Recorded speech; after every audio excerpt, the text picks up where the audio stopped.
Hey folks, this is my 2018 Martin D18 Authentic 39. So it's a replica of the 1939 D18.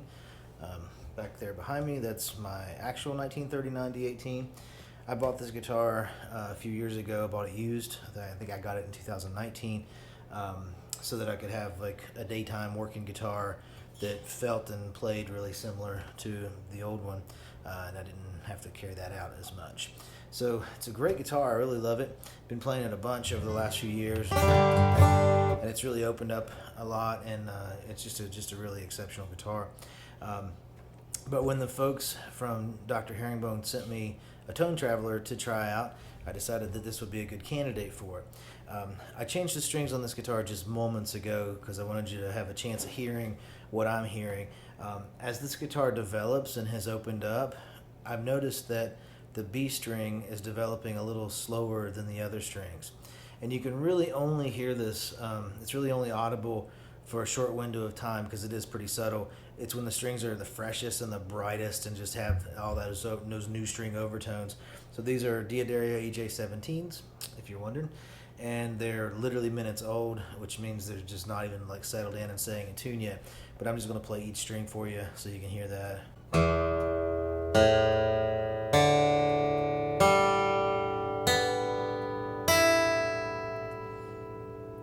And if you notice,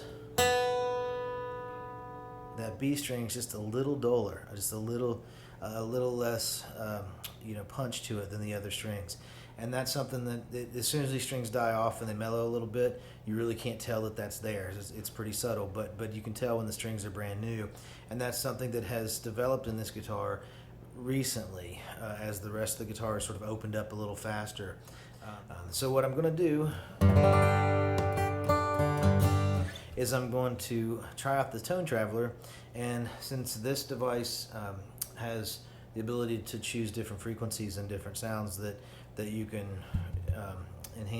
use, I'm going to put it on just with the B note or the B string doing its thing for a couple of days, and then I'll switch over to a G chord and maybe to a D chord and just see. I've not used this device before, so this will be the first time for me to use it and check it out. But so I play a lot of flat pick stuff and bluegrass stuff, and this guitar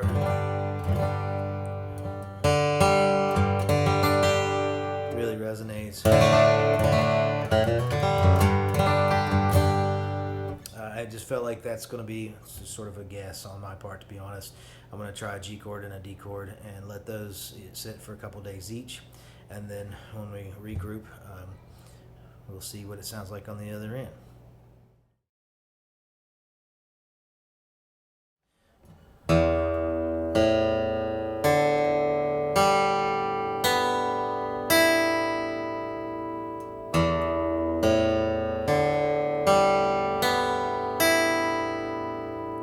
That B string that was duller and darker and more dead yesterday, this time is still not quite,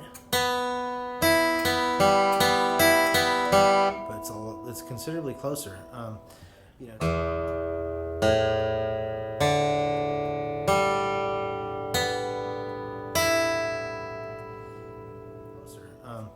It's always hard to tell how much this transfers over a compressed YouTube video, but sitting in the room with a guitar that I know really well, play with it, every day pretty much, I can definitely tell the difference. So I'm going to put it back on the Tone Traveler for 24 more hours with a full G chord. So a G triad, G, B, and D, all three vibrating, and see what we get.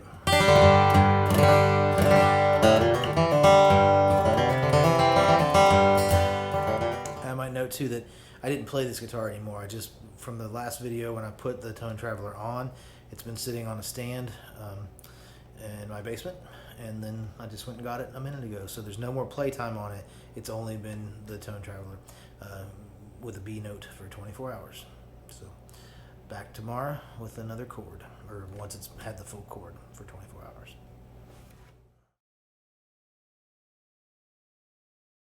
After 24 hours with the Tone Traveler set to a G triad in 3 octaves, so G, B, and D, 3 octaves of each note.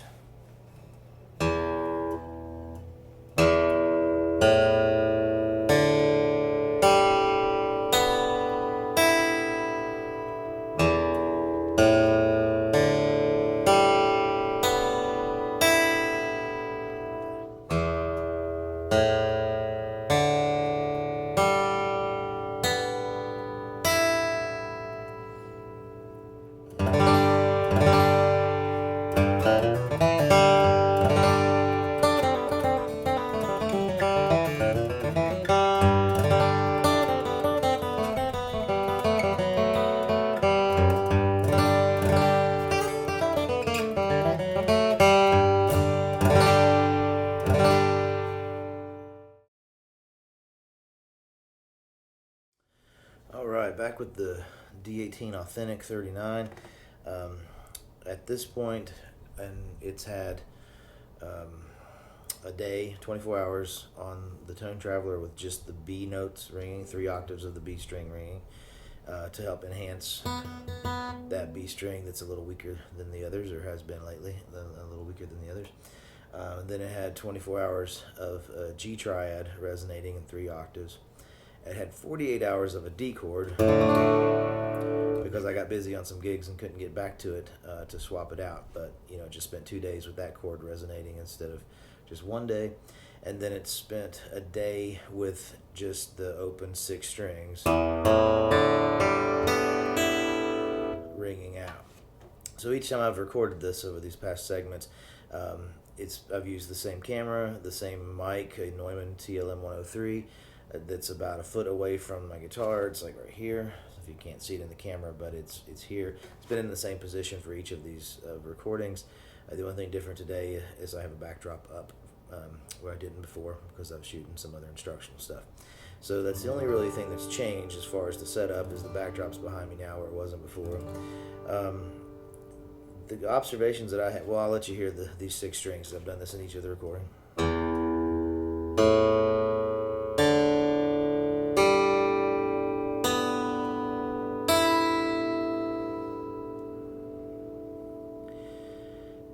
The camera, the mic inputs, the preamps are set to the exact same dials. Nothing's been touched in any of these clips. I made sure to just leave things alone the whole time. So if you see or hear any difference in volume,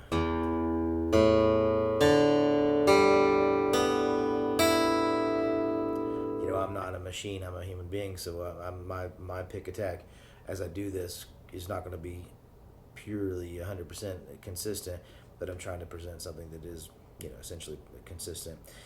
So anything that seems perceived different through the camera, that's the way you could observe that. From my point of view,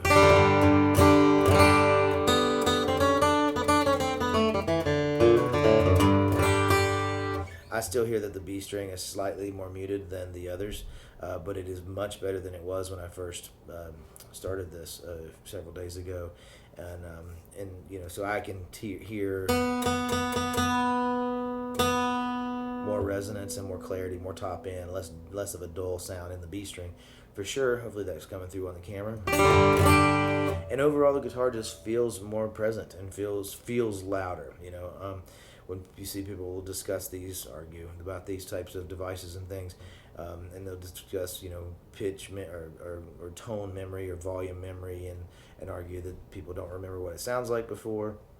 I'm sure there's a lot of truth to that, but if you live with a guitar and you know a guitar pretty well and you know what that guitar will do for you, and if it's doing something different, then that's a very real thing, and it's a measurable thing to the player. My actual 1939 D18, when I first got that several years ago, it sounded great. It was a great guitar. I loved it from the get-go. But as I got to know that guitar better, I was able to get what I would refer to as like 10% more quality of the tone, because I was able to figure out how to get it out of there. Well, that guitar is capable of doing something that a lot of guitars, most guitars, is not capable of, that old D18. But I also had to learn how to coax it out, so I got to know that guitar better. Well, I know this guitar quite well too, because I play it almost every day as a teaching guitar and on some gigs. And so I can say from playing this guitar that I hear an evolution from this guitar a week ago to today. I feel the difference in how the strings respond, and it'll be interesting to put it through the paces on a gig here in the next few days. The other thing I'm going to do as part of this demo for the or test drive for the Tone Traveler is I'm going to do another one of my comparison videos. I shot a video with my 1939 D18 and this guitar just after maybe I'd had this guitar maybe a month or so it was real new to me. It was about a year old when I got it, but it hadn't been played too much, didn't seem like.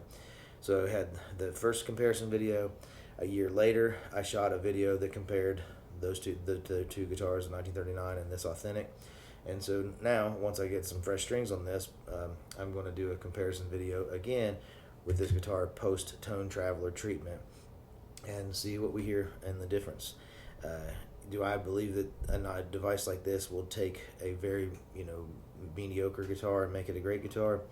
No, I don't think it's going to do that. There's no miracle involved in this, but it makes sense to me that the more an instrument does that, the more it's going to get used to doing that. Just loosen it up. There's certain things that I think age can't be replaced. There's certain aspects of aging that I don't think can be replaced. The wood drying out, the wood curing, and the crystallization of the resins and that sort of thing. The lacquer and the glues. There are things that just that have to happen over time, but there's no doubt that a guitar that gets played a bunch or vibrates a bunch is going to open up quicker and sooner than a guitar that doesn't get played.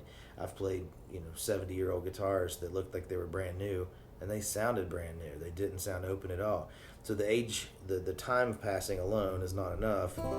It requires them to be played and played a lot. And so it seems like this device is definitely pointing things in a good direction. I'm impressed with what I've seen so far. All right, we'll do that comparison video next.